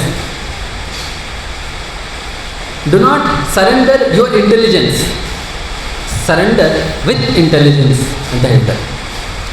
ಕನ್ನಡದಲ್ಲಿ ಹೇಳಬೇಕು ಅಂದರೆ, ನೀವು ನಿಮ್ಮ ಬುದ್ಧಿಯನ್ನೇ ತೆಗೆದು ಸೈಡ್ಗಿಟ್ಬಿಡು, ಕೃಷ್ಣ ಪ್ರಜ್ಞೆಗೆ ಬನ್ನಿ ಅಂತ ನಾವು ಹೇಳ್ತಾ ಇಲ್ಲ. ಬುದ್ಧಿಯನ್ನು ಬಳಸ್ಕೊಂಡು ಕೃಷ್ಣ ಪ್ರಜ್ಞೆಯಲ್ಲಿ ಕೃಷ್ಣನ ಸೇವೆ ಮಾಡಿ. ಕೆಲವರು ಏನು ಅನ್ಕೊಂಡ್ಬಿಡ್ತಾರೆ ಅಂತಂದರೆ, ಇದೆಲ್ಲ ಮೂಢನಂಬಿಕೆ, ಮೂಢರು ಮಾತ್ರ ಪಾಲನೆ ಮಾಡೋದು ಅಲ್ವಾ. ಈ ನಮ್ಮ ಭಾರತೀಯ ಸಂಸ್ಕೃತಿ ಆಗಿರ್ಬೋದು, ಭಕ್ತಿ ಆಗಿರ್ಬೋದು, ಕೀರ್ತನೆ ಆಗಿರ್ಬೋದು, ಇದೆಲ್ಲ ಮೂಢರು ದಡ್ಡರು ಮಾಡೋ ಕೆಲಸ. ಬುದ್ಧಿವಂತರು ನಾವು ಸೈನ್ಸು ಮ್ಯಾಥ್ಸ್ ಓದೋಣ ಅಲ್ವಾ, ಆ ಥರ ಅಂದ್ಕೊಂಡ್ಬಿಡ್ತಾರೆ. ಖಂಡಿತ ಅಲ್ಲ. ಈ ಜ್ಞಾನವನ್ನು, ಗೀತಾ ಜ್ಞಾನವನ್ನು ಅರ್ಥ ಮಾಡ್ಕೋಬೇಕು ಅಂತಂದರೆ ನಿಜವಾಗ್ಲೂ ನಮ್ಮಲ್ಲಿ ಸಾಕಷ್ಟು ತಾಳ್ಮೆ, ಸಾತ್ವಿಕ ಬುದ್ಧಿ ಇರಬೇಕು. ಸಾತ್ವಿಕತೆ ನಮ್ಮಲ್ಲಿದ್ದಾಗ ಕೂತ್ಕೊಂಡು ತಾಳ್ಮೆಯಿಂದ ಕೇಳಿಸ್ಕೊಂಡು ಹಂತವಾಗಿ ಅರ್ಥ ಮಾಡ್ಕೋತೀವಿ. ಇಲ್ಲ ಅಂತಂದರೆ ಒಂದು ದಿನ ಬರ್ತೀವಿ, ಇನ್ನೊಂದು ದಿನ ಅಯ್ಯೋ ಅದೇನು ತುಂಬ ಬೋರ್ ಆಗುತ್ತಪ್ಪ ಅಂತ, ಏನು ತುಂಬ ಆ್ಯಕ್ಟಿವಿಟೀಸ್ ಇಲ್ಲ, ಬರೀ ಕೂತ್ಕೊಂಡು ಪ್ರವಚನ ಕೇಳಬೇಕು. ಯಾಕಂದರೆ ಜನರಿಗೆ ಸಾತ್ವಿಕ ಮನೋಭಾವ ಇದ್ದರೆ ಅವರು ಕೂತ್ಕೊಂಡು ಕೇಳೋಕ್ಕೆ ಅವರ ಮನಸ್ಸು ಅಲೋ ಮಾಡುತ್ತೆ. ರಾಜಸಿಕ ಬುದ್ಧಿ ಇರೋರಿಗೆ ಏನಾದರೂ ಆ್ಯಕ್ಟಿವಿಟಿ ಮಾಡ್ತಾ ಇರಬೇಕಪ್ಪ, ಏನಾದರೂ ಬೇರೆ ಬೇರೆ ಕೆಲಸ ಮಾಡ್ತಾ ಇರಬೇಕು, ಸುಮ್ಮನೆ ಒಂದು ಕಡೆ ಕೂತ್ಕೋಬೇಕು ಅಂತ ಅನಿಸಲ್ಲ. ಆದ್ದರಿಂದ ಆ ಸಾತ್ವಿಕ ಬುದ್ಧಿಯನ್ನು ಬೆಳೆಸ್ಕೊಂಡು ನಾವು ಗೀತೆಯನ್ನು ಕುಳಿತು ಕೇಳಬೇಕು. ಆವಾಗ ಕೃಷ್ಣ ಕೊಟ್ಟ ಬುದ್ಧಿ, ಅರ್ಜುನನಿಗೇನೋ ಬುದ್ಧಿಯನ್ನು ಬೋಧನೆ ಮಾಡಿದ್ದಾನೆ, ಆ ಬುದ್ಧಿ ನಮಗೂ ಗೀತೆಯಿಂದ ಸಿಗುತ್ತೆ. ಆ ಬುದ್ಧಿಯನ್ನು ಇಟ್ಕೊಂಡು ನಾವು ಕೃಷ್ಣ ಪ್ರಜ್ಞೆಯನ್ನು ಇಳಿಬೇಕು. ಕೃಷ್ಣ ಕೊಟ್ಟ ತಿಳುವಳಿಕೆಯಿಂದ ಕೃಷ್ಣ ಪ್ರಜ್ಞೆಯನ್ನು ನಾವು ಪ್ರವೇಶ ಮಾಡಬೇಕು. ಕೃಷ್ಣ ಏನು ಹೇಳಿದ ಗೀತೆಯಲ್ಲಿ ಅದನ್ನು ಅನುಸರಿಸಬೇಕು. ಸ್ಟೆಪ್ ಬೈ ಸ್ಟೆಪ್ ಮಾಡ್ತಾ ಹೋದಾಗ ನಮ್ಮ ಆತ್ಮ ಶುದ್ಧಿಯಾಗತ್ತೆ. ನಮ್ಮ ಆತ್ಮ ಕೃಷ್ಣ ಪರಮಾತ್ಮ ಎರಡು ಮೀಟ್ ಆಗುತ್ತೆ. ಅಂದರೆ ನಮ್ಮ ಆತ್ಮ ಶುದ್ಧಿಯಾಗಿ ಪರಮಾತ್ಮನಿಗೆ ಹತ್ತಿರ ಆಗುತ್ತೆ. ಯಾವಾಗ ಆತ್ಮ ಪರಮಾತ್ಮನಿಗೆ ಹತ್ತಿರ ಆಗುತ್ತೋ ಆಗ ಪರಮಾತ್ಮ ನೇರವಾಗಿ ನಮ್ಮ ಹೃದಯದಲ್ಲಿ ಕೂತ್ಕೊಂಡು ನಮಗೆ ಆಂತರಿಕವಾಗಿ ಬುದ್ಧಿಯನ್ನು ಕೊಡ್ತಾನೆ. ಆಂತರಿಕವಾದ ಬುದ್ಧಿಯನ್ನು ಯಾವಾಗ ಪರಮಾತ್ಮ ಕೊಡೋಕ್ಕೆ ಶುರು ಮಾಡ್ತಾನೆ ನೋಡಿ, ಆವಾಗ ನಿಮ್ಮ ವಿರುದ್ಧವಾಗಿ ಅಥವಾ ನಿಮಗೆ ಅಡಚಣೆ ಆಗುವಂತಹ ಒಂದು ಸಂಗತಿ ಇಡೀ ಪ್ರಪಂಚದಲ್ಲಿ ಯಾವುದೂ ಇರೋಕ್ಕೆ ಸಾಧ್ಯ ಇಲ್ಲ. ಏಕೆಂದರೆ ಭಗವಂತ ನಿಮ್ಮ ಜೊತೆ ಇರ್ತಾನೆ. ನೀವೇನು ಮಾಡಬೇಕು ಅನ್ನುವಂತಹ ಒಂದು ಪ್ರಾಂಪ್ಟ್ಸ್ ಭಗವಂತ ನಿಮ್ಮ ಹೃದಯದಲ್ಲಿ ನಿಂತು ಕೊಡ್ತಾನೆ. ನಾವು ಶರಣಾಗಿರ್ತೀವಿ. ಆಗ ಭಗವಂತ ಏನು ಹೇಳ್ತಾನೆ ಅದನ್ನು ಶ್ರದ್ಧೆಯಿಂದ ಕೇಳಿ ಪಾಲನೆ ಮಾಡ್ತೀವಿ. ಆಗ ಜೀವನದಲ್ಲಿ ನಮಗೆ ಸೋಲೋಣಕ್ಕೆ ಸಾಧ್ಯನೇ ಇಲ್ಲ. ಅದನ್ನು ಹೇಳ್ತಾರೆ, ಯಾರ ಪಕ್ಷದಲ್ಲಿ ಜನಾರ್ದನ ಇರ್ತಾನೆ ಅವರ ಪಕ್ಷಕ್ಕೆ ಸೋಲಾಗೋದೇ ಇಲ್ಲ ಅಂತ ಹೇಳ್ತಾರೆ. ಜಯಸ್ತು ಪಾಂಡುಪುತ್ರಾಣ ಯೇಷಾಂ ಪಕ್ಷೆ ಜನಾರ್ದನ. ಅದೇ ರೀತಿ ಯಾವಾಗ ನಮ್ಮ ಪಕ್ಷ ಕೃಷ್ಣ ಪಕ್ಷ ಆಗೋಗುತ್ತೆ, ಭಾರತೀಯ ಜನತಾ ಪಕ್ಷ ಅಲ್ಲ, ಕಾಂಗ್ರೆಸ್ ಪಕ್ಷ ಅಲ್ಲ, ಅಥವಾ ಆಮ್ ಆದ್ಮಿ ಪಾರ್ಟಿ ಅಲ್ಲ, ನಮ್ಮದು ಕೃಷ್ಣ ಪಕ್ಷ ಆಗಬೇಕು. ಕೃಷ್ಣ ಪಕ್ಷ ಆಗೋದ್ರೆ ನಮ್ಮನ್ನು ಸೋಲಿಸೋಕ್ಕೆ ಜಗತ್ತಲ್ಲಿ ಯಾರ ಕೈಲೂ ಸಾಧ್ಯ ಇರಲ್ಲ. ಅದಕ್ಕೆ ಯತ್ರ ಯೋಗೇಶ್ವರೋ ಕೃಷ್ಣ ಯತ್ರ ಪಾರ್ಥೋ ಧನುರ್ಧರ ಅಂತ ಸಂಜಯ ಹೇಳ್ತಾನೆ. ಎಲ್ಲಿ ಕೃಷ್ಣ ಯೋಗೇಶ್ವರನಾದ ಕೃಷ್ಣ ಇರ್ತಾನೆ, ಅವನ ಜೊತೆ ಧನುರ್ಧರನಾದ ಧನಂಜಯ ಅರ್ಜುನ ಇರ್ತಾನೆ, ಅಲ್ಲಿ ಯಾವತ್ತೂ ಸೋಲಾಗಲಿಕ್ಕೆ ಸಾಧ್ಯನೇ ಇಲ್ಲ. ಈಗ ಇವತ್ತಿನ ಒಂದು ಕಡೆಯ ಶ್ಲೋಕವನ್ನು ಕೆಲವು ನಿಮಿಷ ಚರ್ಚೆ ಮಾಡಿಬಿಟ್ಟು ವಿರಾಮ ಮಾಡ್ತೀವಿ. ಮುಂದಿನ ಶ್ಲೋಕ ಹೇಳೋಣ. ನೇಹಾಭಿಕ್ರಮನಾಶೋಸ್ತಿ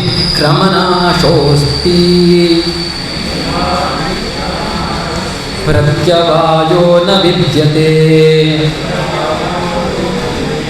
ಸ್ವಲ್ಪಮಪ್ಯಸ್ಯ ಧರ್ಮಸ್ಯ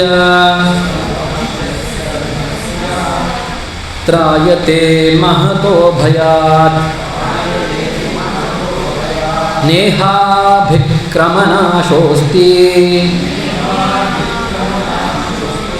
ಪ್ರತ್ಯವಾಯೋ ನ ವಿದ್ಯತೆ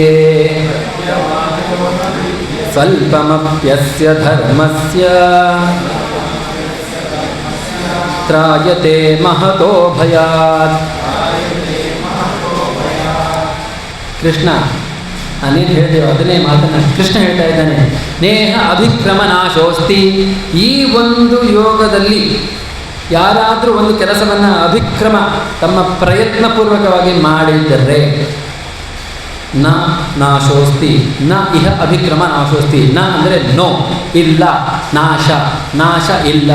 ಯಾರು ಈ ಕೃಷ್ಣ ಪ್ರಜ್ಞೆಯಲ್ಲಿ ಕಾರ್ಯಪ್ರವೃತ್ತಿ ಆಗ್ತಾರೆ ಅವರ ಒಂದು ಎಫರ್ಟ್ನಲ್ಲಿ ಪ್ರಯತ್ನದಲ್ಲಿ ನಾಶ ಅನ್ನೋದು ಇಲ್ಲವೇ ಇಲ್ಲ. ಮತ್ತು ಪ್ರತ್ಯವಾಯುನ ವಿದ್ಯತೆ. ಬರೀ ನಾಶ ಬಿಡಿ ಸಾರ್, ನಾಶ ಇಸು ಝೀರೋ. ಪ್ರತ್ಯವಾಯ ಅಂದರೆ ನಿನ್ನಿಂದ ಸ್ವಲ್ಪ ಡ್ರಾಪ್. ಇವಾಗ 20% ನೀನು ಕೃಷ್ಣ ಪ್ರಜ್ಞೆ ಅಚೀವ್ ಮಾಡಿದ್ಯಾ ಅಂದರೆ 19% ಆಗ್ತೀಯಾ? ಇಲ್ಲ. ನೋಡಿ ಕೃಷ್ಣ ಹೇಳ್ತಾ ಇರೋದು ಪ್ರತ್ಯವಾಯುನ ವಿದ್ಯತೆ, ಕುಗ್ಗೋದು ಇಲ್ಲ.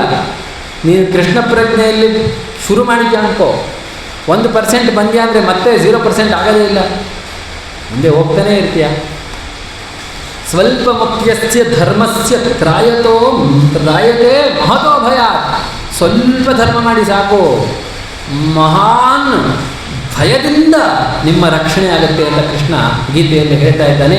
ಇದನ್ನೇ ಪುರಾಣದಲ್ಲಿ ಒಂದು ಅದ್ಭುತವಾದ ಕಥೆಯ ಮೂಲಕ, 2 ಅದ್ಭುತವಾದ ಕಥೆ ಇದೆ ಪುರಾಣದಲ್ಲಿ, ಇದನ್ನು ನಿರೂಪಣೆ ಮಾಡ್ತಾರೆ. ಸ್ವಲ್ಪ ಮಪ್ಯಸ್ಯ ಧರ್ಮಸ್ಯ ತ್ರಾಯತೆ ಮಹತೋ ಭಯಾತ್. 2 ಉದಾಹರಣೆ ಕೊಟ್ಟು ಬಿಟ್ಟು ಅನ್ನೋದನ್ನು ಮುಕ್ತಾಯ ಮಾಡ್ತೀನಿ. ಒಂದು ಉದಾಹರಣೆ ಏನು ಅಂತಂದರೆ ಗಜೇಂದ್ರ ಆನೆ, ಮನುಷ್ಯನೂ ಅಲ್ಲ, ಒಂದು ಪ್ರಾಣಿ. ಆದರೆ ಅವನು ರಾಜ. ಅಂದರೆ ಎಲ್ಲ ಆನೆಗಳಿಗೆ ಅವನು ರಾಜ.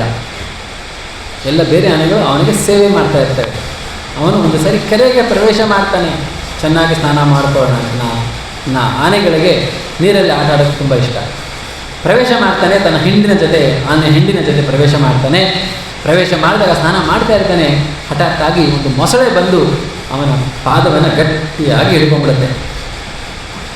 ಆನೆ ಬಹಳ ಶಕ್ತಿವಂತ ಆನೆ. ಅದು ಭೂಮಿ ಮೇಲೆ. ನೀರಿಗಿಳಿದಾಗ ಮೊಸಳೆ ಶಕ್ತಿ ಜಾಸ್ತಿ.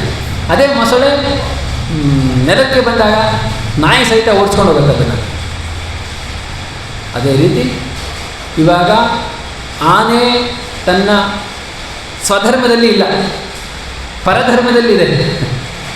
ಅರ್ಥ ಮಾಡ್ಕೊಳ್ಳಿ. ಅಂದರೆ ಆನೆಗೆ ಸ್ವಧರ್ಮ ಯಾವುದು? ನೆಲ.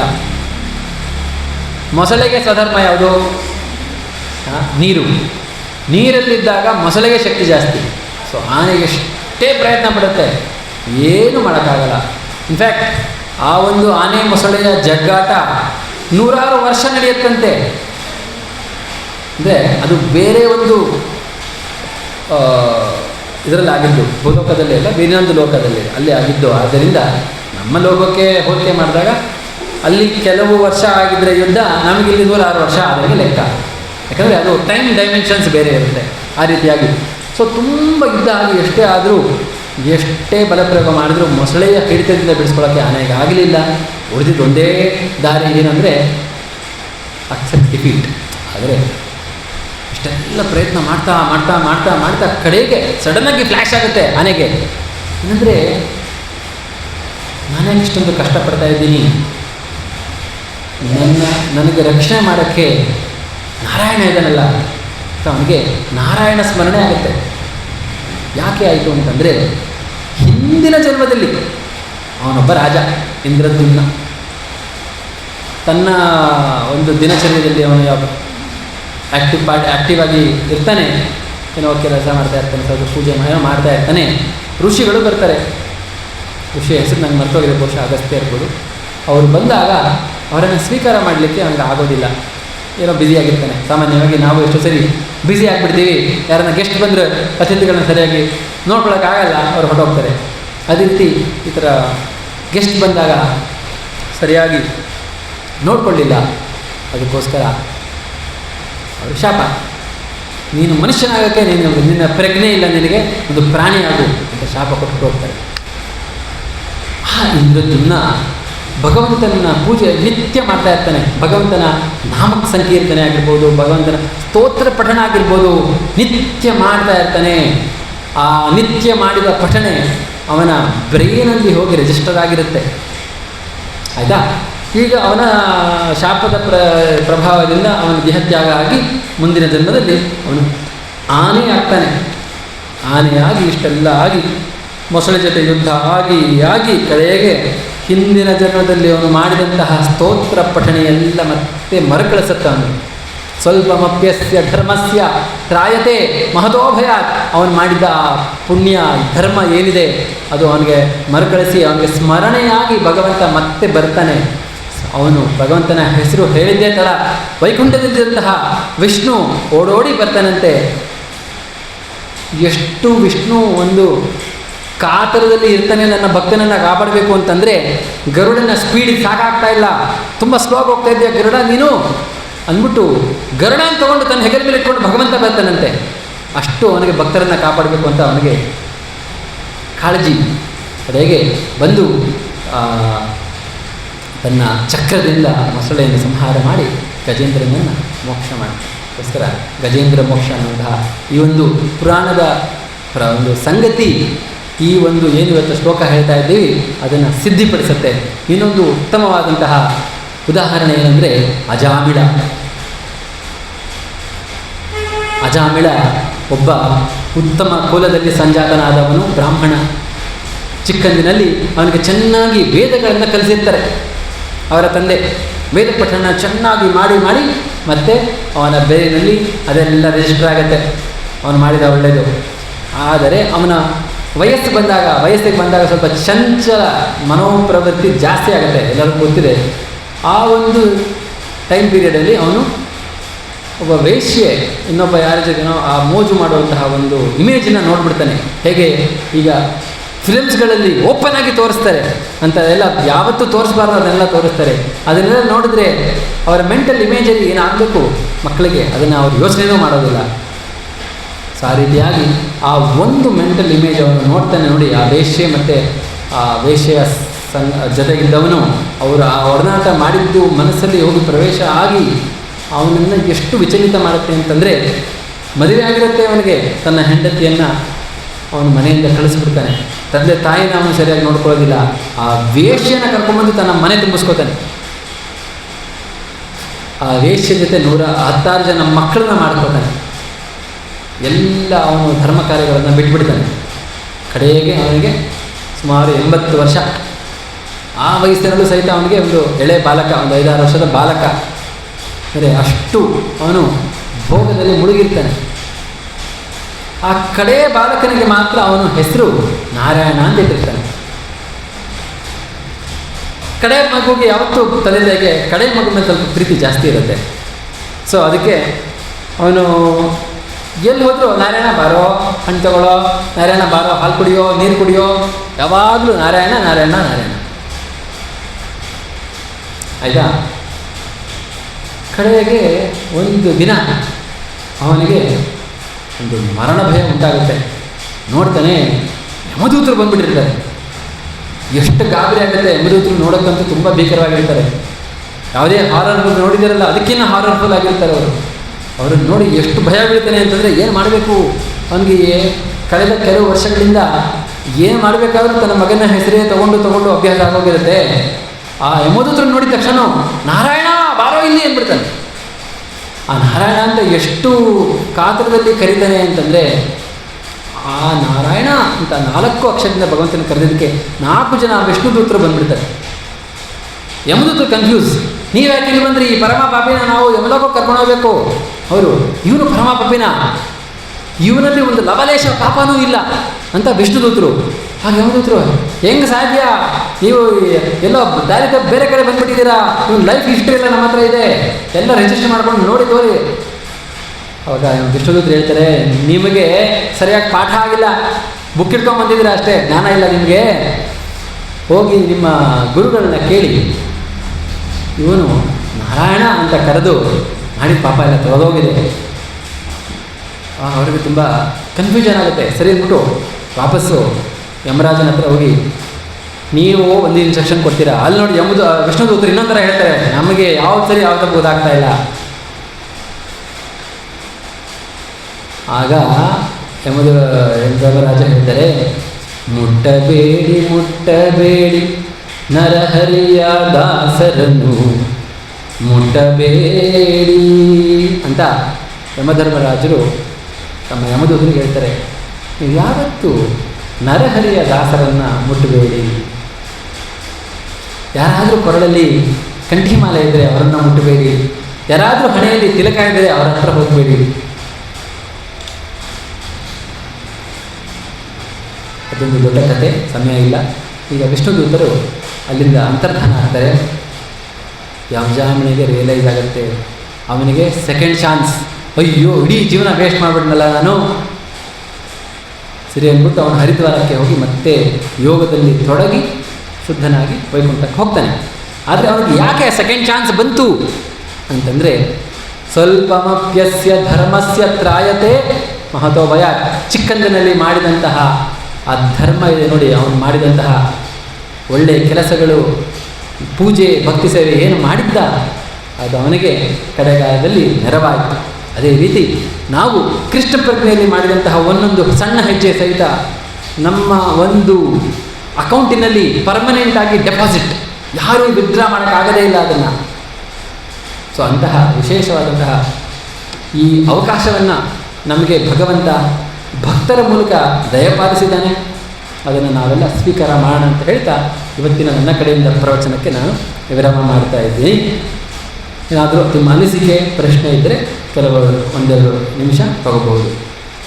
ಸ್ವಲ್ಪ ಸಮಯ ಲೇಟ್ ಆಗಿದೆ ಇವತ್ತು. ನಾನು ಸ್ವಲ್ಪ ಹೊರಗಡೆ ಹೋಗಿದ್ದೆ, ಬೇಗ ಬರಬೇಕಿತ್ತು, ಆದರೆ ಟ್ರಾಫಿಕ್ ಜಾಮಲ್ಲಿ ಸಿಗಾಕೊಂಡೆ. ಟ್ರಾಫಿಕ್ ಜಾಮ್ ಆದಮೇಲೆ ಏನೂ ಮಾಡೋಕ್ಕೆ ಸಾಧ್ಯ ಇಲ್ಲ, ಅದು ಕ್ಲಿಯರ್ ಆಗೋ ತನಕ ಕಾಯಲೇಬೇಕು. ಅದಕ್ಕೋಸ್ಕರ ನಿಮ್ಮನ್ನ ಸ್ವಲ್ಪ ಕಾಯಿಸ್ಬಿಟ್ವಿ. ದಯವಿಟ್ಟು ಕ್ಷಮಾಪಣೆ ಇರಲಿ. ಏನಾದರೂ ಪ್ರಶ್ನೆ ಅಥವಾ ಅನಿಸಿಕೆ ಇದ್ದಲ್ಲಿ ಚರ್ಚೆ ಮಾಡಿ.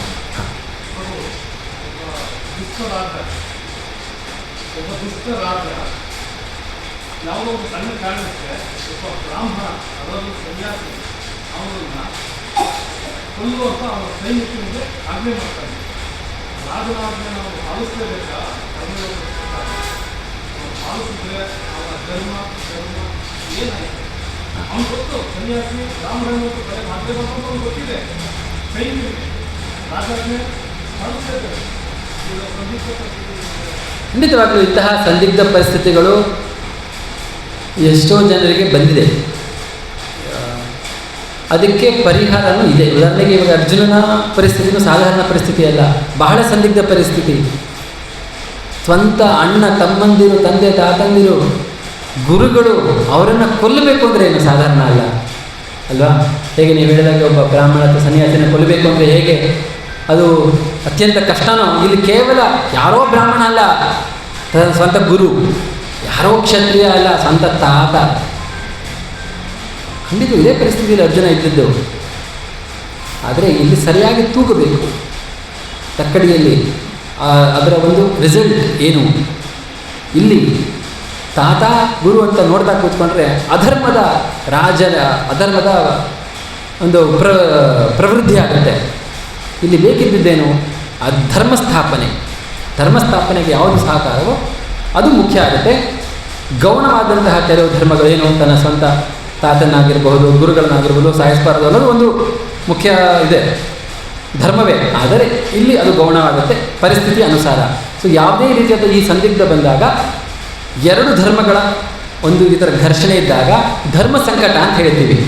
ಧರ್ಮ ಸಂಕಟ ಅಂತ, ಒಂದು ರಾಜಾಜ್ಞೆ ಪಾಲನೆ ಮಾಡಬೇಕಾ, ಇನ್ನೊಂದು ಬ್ರಾಹ್ಮಣರ ರಕ್ಷಣೆ ಮಾಡಬೇಕಾ, ಇದು ಧರ್ಮ ಸಂಕಟ. ಈ ಧರ್ಮ ಸಂಕಟಕ್ಕೆ ನಾವು ಪರಿಹಾರ ಮಾಡಬೇಕು ಅಂತಂದರೆ ತಿಳಿದವರ ಜ್ಞಾನಿಗಳ ಹತ್ತಿರ ಹೋಗಿ ಈ ಎರಡು ಧರ್ಮದಲ್ಲಿ ಯಾವುದು ಸ್ವಲ್ಪ ಮೇಲ್ಮಟ್ಟಿನ ಧರ್ಮ ಅದನ್ನು ಅರ್ಥ ಮಾಡಿಕೊಂಡು ಅದನ್ನು ಪಾಲನೆ ಮಾಡಬೇಕಾಗುತ್ತೆ. ಆವಾಗ ಕೆಳಮಟ್ಟಿನ ಧರ್ಮ ಆ ಕ್ಷಣಕ್ಕೆ ಅದನ್ನು ನಾವು ಬಿಡಬೇಕಾಗತ್ತೆ. ಯಾಕೆಂದರೆ ಎರಡೂ ಒಟ್ಟಿಗೆ ಮಾಡೋಕ್ಕಾಗಲ್ಲ, ಯಾವುದೋ ಒಂದನ್ನು ಮಾಡಬೇಕು. ಅದರಲ್ಲಿ ಯಾವುದು ಮೇಲ್ಮಟ್ಟದ ಧರ್ಮ ಅದನ್ನು ತಿಳ್ಕೊಂಡು ಮೇಲ್ಮಟ್ಟದ ಧರ್ಮ ನಾವು ಪಾಲನೆ ಮಾಡಬೇಕಾಗುತ್ತೆ, ಕೆಳಮಟ್ಟದ ಧರ್ಮನ ಕೈ ಬಿಡಬೇಕಾಗುತ್ತೆ. ಅದನ್ನೇ ಕೃಷ್ಣ ಗೀತೆಯಲ್ಲಿ ಬೋಧನೆ ಮಾಡ್ತಾರೆ. ಹರೇ ಕೃಷ್ಣ. ಹಾಂ ಹೇಳಿದ್ರು. ಹಾಂ ಹಾಂ ಎಕ್ಸಾಂಪಲ್ ನಮ್ಮದಿಂದ ಈಗ ಋಷಿಗಳು ಒಂದು ಎಕ್ಸಾಂಪಲ್ ಕೊಡ್ತಲ್ಲ, ಉಪಕಥೆಗಳು ಒಳ್ಳೆ thank you very much for having masala ಸಿಕ್ಕ. ಹೌದು, ಯಾಕಂದರೆ ನಾವು ಕಥೆ ಮೂಲಕ ಹೇಳಿದಾಗ ಕಾನ್ಸೆಪ್ಟು ಸ್ವಲ್ಪ ಚೆನ್ನಾಗಿ ಅರ್ಥ ಆಗುತ್ತೆ. ರಿಲೇಟ್ ಮಾಡೋದು. ಹೌದು, thank you. Thank you. Hare Krishna. ಪೂಜ್ಯರಾದಂತಹ ಚಕ್ರಪಾಣಿ ಪ್ರಭು